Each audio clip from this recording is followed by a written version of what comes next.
Now let me take you again into a labor room setting. Now a woman who is in labor suddenly complains of breathlessness. Now breathlessness can be very common during pregnancy, and we need to know which is normal and which is abnormal and which has an underlying condition. So now breathlessness during pregnancy or during labor can be because something called amniotic fluid embolism. The patient may have palpitation, that is feeling your own heartbeat. The patient may have some kind of chest discomfort. The patient may tell you that she's suddenly breathless. And in that condition, we need to suspect amniotic fluid embolism. So what is amniotic fluid embolism? We know that the baby is covered by amniotic fluid inside the uterus, right?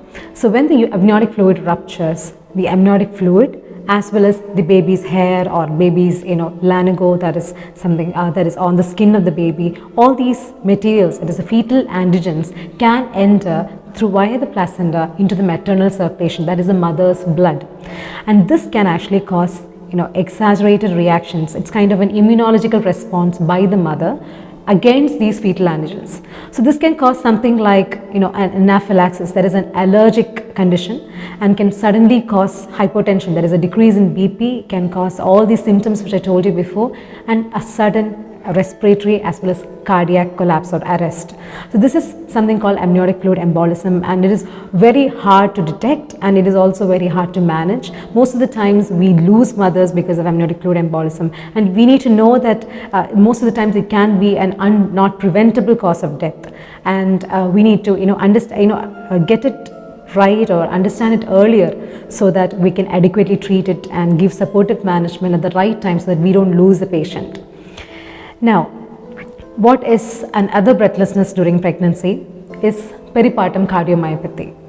Now, peripartum cardiomyopathy is a condition, in very simple terms, if I tell you, it is heart failure in a woman who did not have any conditions of the heart or any problems with the heart during her pregnancy, but it tends to arise during the last trimester of the pregnancy or after the 6 months after childbirth.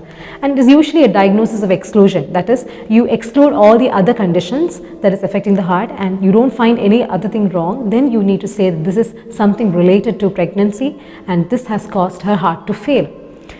Now, as you all know, a mother is someone who is working all the time, right? And most of the times, but when the baby or the fetus is inside, the mother is actually working even harder, 24 hours a day, 7 times a week, because for 9 months in order to, maintain the metabolic needs of the fetus.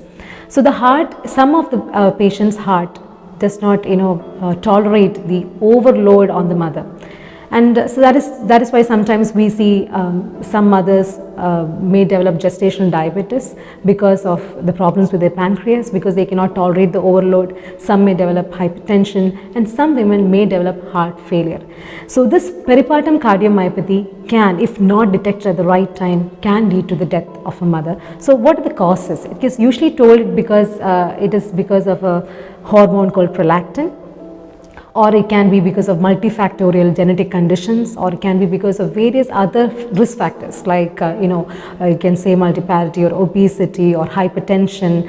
All those causes, even stress, all that can lead to heart failure.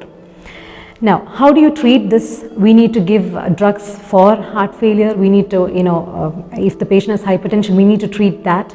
Okay, and these patients, once they are discharged, we ask them to, have adequate contraception. That is, they need not have an unplanned pregnancy. They should be very careful with the next pregnancy because peripartum cardiomyopathy have a high chance to relapse. And even in some women, we tell them not to have another pregnancy because unless their, their heart's capacity to eject comes back to normal, we cannot ask them to have another pregnancy. So that's it about peripartum cardiomyopathy.